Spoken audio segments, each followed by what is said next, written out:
જો તમે જીમેલ વાપરો છો તો હવે ચેતી જાજો। સાયબર સિક્યોરિટી એક્સપર્ટ્સે એક નવા જીમેલ કૌભાંડનો ખુલાસો કર્યો છે।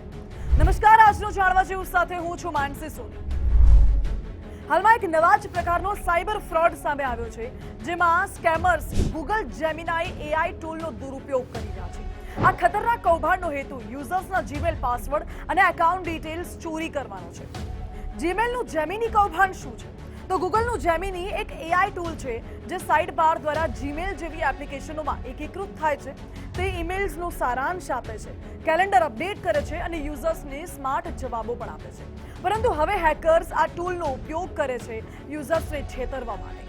જી હા, સાયબર સિક્યોરિટી એક્સપર્ટ્સના મતે સ્કેમર્સ એવા ઈમેલ્સમાં છુપાયેલા પ્રોમ્પ્ટ એઆઈ સૂચનાઓ દાખલ કરે છે જે દેખાતા નથી। આ પ્રોમ્પ્ટ ઈમેલ્સમાં HTML અને CSS દ્વારા સફેદ રંગ અને શૂન્ય ફોન્ટ કદમાં દાખલ કરવામાં આવે છે, જેથી તે યુઝર્સની નજરથી છુપાયેલા રહે। જ્યારે યુઝર્સ આવા મેલ ખોલે છે અને જેમિનાઈને સારાંશ બનાવવાનું કહે છે, ત્યારે એઆઈ ટૂલ આ છુપાયેલા સૂચનો વાંચી લે છે અને ફેક એલર્ટ જનરેટ કરે છે। આ એલર્ટ કહે છે કે તમારું જીમેલ એકાઉન્ટ હેક થઈ ગયું છે અને નકલી કસ્ટમર સપોર્ટ નંબર આપવામાં આવે છે।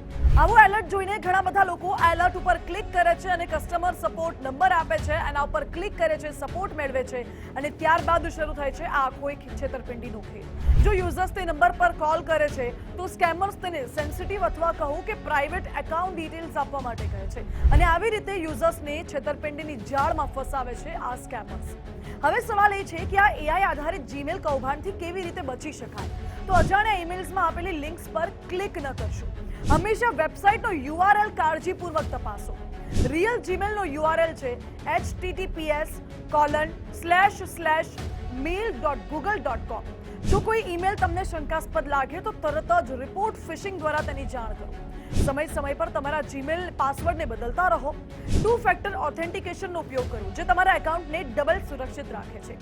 હાલમાં લગભગ 1.8 અબજ જીમેલ યુઝર્સ જોખમમાં છે। આવા કૌભાંડોની અસર ખૂબ મોટી હોઈ શકે છે, કારણ કે જીમેલના વિશ્વભરમાં 1.8 અબજથી વધુ એક્ટિવ યુઝર્સ છે। ગૂગલ પણ આ વિશે તપાસ કરી રહ્યું છે, પરંતુ જ્યાં સુધી સિક્યોરિટી અપડેટ સંપૂર્ણપણે લાગુ ન થાય ત્યાં સુધી યુઝર્સની સતર્કતા એ જ સૌથી મોટું શસ્ત્ર છે।